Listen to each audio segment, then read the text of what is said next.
Aujourd'hui, on a organisé une compétition de fact-checking pour le grand public. Donc, on a eu aussi bien des jeunes que des adultes.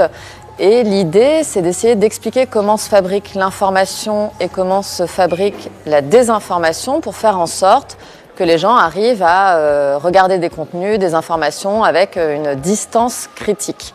Et donc, on a organisé plusieurs ateliers. Alors, pour les plus petits, il y avait des jeux avec des images, des jeux avec des mots. Et pour les plus grands, à partir de 7-8 ans, on a fait des quiz en ligne sur la désinformation liée aux stéréotypes de genre, qui est une des valeurs vraiment portées par ce projet, se méfier des stéréotypes sur les genres, désinformation et climat, et désinformation et IA et réseaux sociaux. De donner des outils pour regarder des images, pour lire des textes, tout type d'informations avec une distance critique.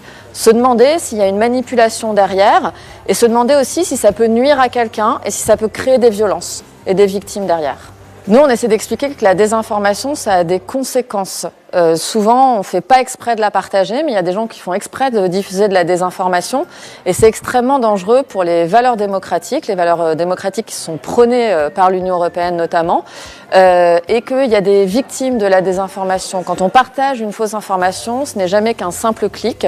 Partager une fausse information, ça peut avoir des conséquences, des violences sur le terrain, des événements très violents, mais aussi ça peut être du cyberharcèlement. C'est la même logique que la rumeur et tout le monde, tout un chacun peut être victime de ces parce phénomènes. Que je trouve que la question de l'esprit critique et du développement de l'esprit critique chez les enfants, c'est vraiment quelque chose de très important.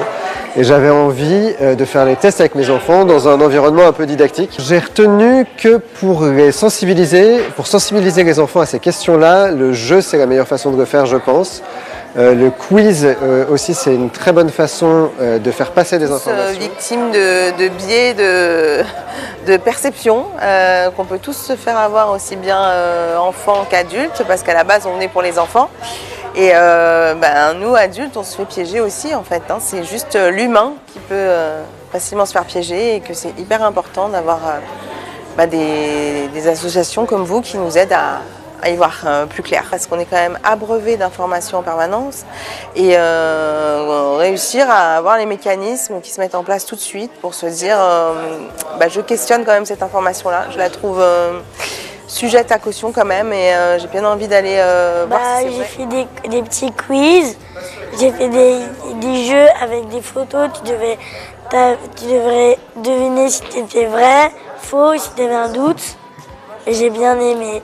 C'était cool, tu devais répondre à des questions. Et après, avec les jeux des photos, j'ai aimé parce que tu avais des choix. Pour pas se montrer, il faut demander à des scientifiques, demander à des gens qui s'y connaissent. Et pas tout croire, parce que les choses peuvent être fausses.